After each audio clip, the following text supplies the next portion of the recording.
Davos. Shireen is with us from the World Economic Forum in Davos, where she's joined by K. Krithivasan, the CEO and MD at TCS. Shireen, take it over.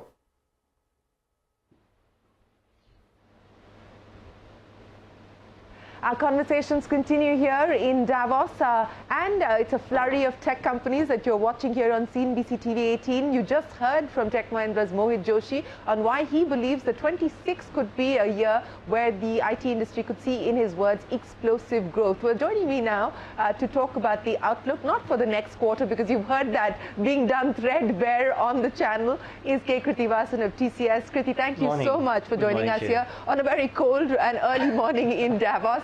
If only AI could fix this. Absolutely, absolutely, it will be fantastic. So, Krithi, as I said, to the last decimal point, your numbers have been discussed over the performance for the quarter. But let me ask you a more big picture question. Sure. When we last spoke here, Krithi, you had said that your effort was going to be to bring the engineering culture back at TCS. A year and a half on, do you believe that the engineering culture is back? See, we have made a lot of progress. It's not that, as I explained last year also, it's not that we had lost it, but we wanted to re-emphasize the engineering culture.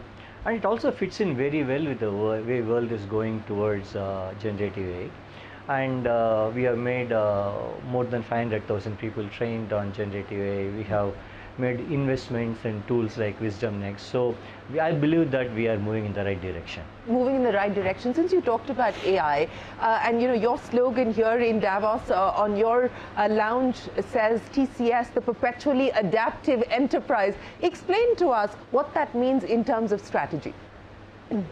First, let me explain what we mean by that. Like, for us, there is so much of change happening in the world, be it in the climate, geopolitics, new technology coming in, supply chain disruption.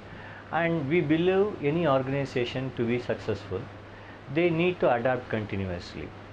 And they have to adapt in terms of what they sell in the market, how they train their workforce, and how they interact with that supply chain. And within TCS, our approach towards this is coming up with newer solutions, newer offerings to our customers, continuously looking at what our customers need. And equally important is continuously training our workforce, because we believe with generative AI becoming more and more mainstream, the role of a programmer will continuously shift. If today we have 100 programmers doing a set of activity, maybe we will not need 100 programmers, but we will need more people that will be training the models, somebody orchestrating all the models to deliver the value for the activity. So there is a lot of training going on. Right. No, so when you say that you won't need 100 programmers, I'm asking you this in the context of the absolute numbers. You may not need 100 programmers, but do you see the headcount changing dramatically? That we've been saying again and again. Yeah. Like, our belief on this technology, like the previous waves of technology changes, is the number of people that we need will not come down. But what these people will do will change. That's where the adaptive enterprise come into place.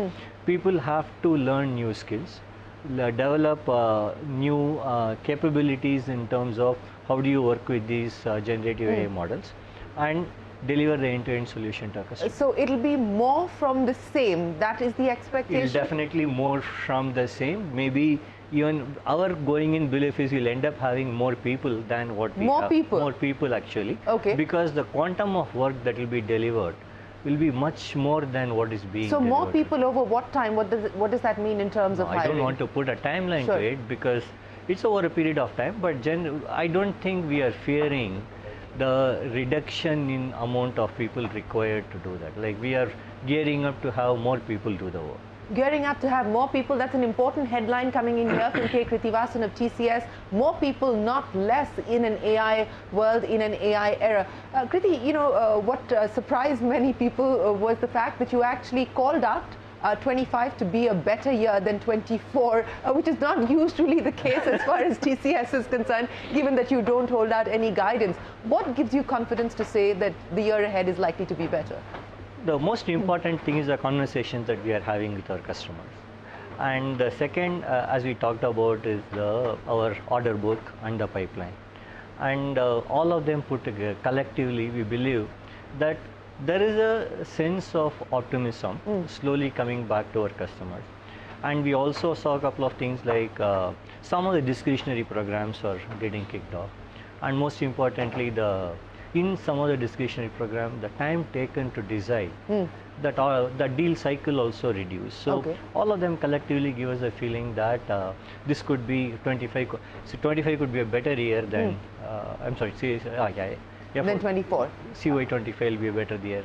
I wonder if you were up at night watching President Trump and what he had to say, but what's the outlook on what that could mean, especially on the part of the measures for deregulation, which of course are yet to be specified, but what could that potentially mean, especially for the financial sector, because there is talk about specific deregulation there too. There is definitely a lot of optimism in the financial service sector, because regulation takes away a lot of the management bandwidth, and also certain amount of allocation of funds towards new programs.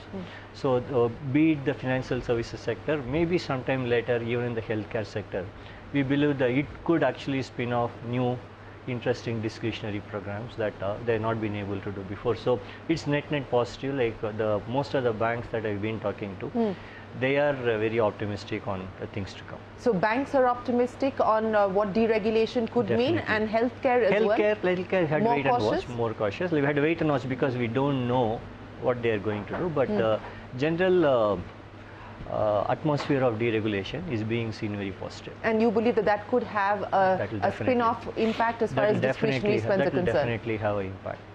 Positive impact. Positive impact. Let's continue to talk about AI, and you were talking about the capacity and capability building within TCS. And you know, I was having a conversation with Frank D'Souza, formerly of Cognizant here in Davos, and his belief was that Indian IT services is at an inflection point or in a transition period where it will have to be much more IP driven. Now, in a man-hours business, so to speak, as somebody commented on that interview, what role does IP really play? It does. See, like it has a very important role to play. Like for instance, but only thing is, like, IP should not be classified only as someone having a new LLM or a new product. Like for instance, in TCS, if you take, we continuously apply for patents. Okay, and these patents are leveraged to develop our products and services. But we there is time. I think it's also a question of time, Shirin. Like we have over a period of last 20 years, we have developed the capability. You find many new startups coming up with new IP, new apps. I think it's an important thing to focus on, and every organization is focused on developing IP. So see, IP, the value it gives is it breaks that linearity, right? Like without IP, pure services, there is a certain amount of linearity between how many people you put and what is the overall. So will that be a focus area for you over the next few years? Is that what that will be one of the focus areas. Like, I'm not saying we'll be focused only on IP. We'll be continuing to create IP, but that will be one of the key focus areas. Definitely. So, you know, as part of this transition that everyone's talking about, what do you see as being the key changes to the model, to the operating model per se? In terms of AI coming in? AI coming in, you know, the world changing, so to speak, and more fierce, intense competition. No, like I don't see a major model change. The change would happen in terms of, as I said, how do you train the people, what do you train them on, and how do you recruit them, what capabilities you look for. Those are the areas I think major change happening. Otherwise, the broad model, I don't expect the immediate change at this time. So what have been the efficiency gains for TCS on account of what you've been able to do with generative AI so far? See, we have seen a large number of, from a software engineering perspective, we have done number of POCs, we have done number of experimentations. Our experience is between 5 to 25%, depending on the kind of technology they employ, kind of maturity the organization has. Between 5 to 25% is what we have seen.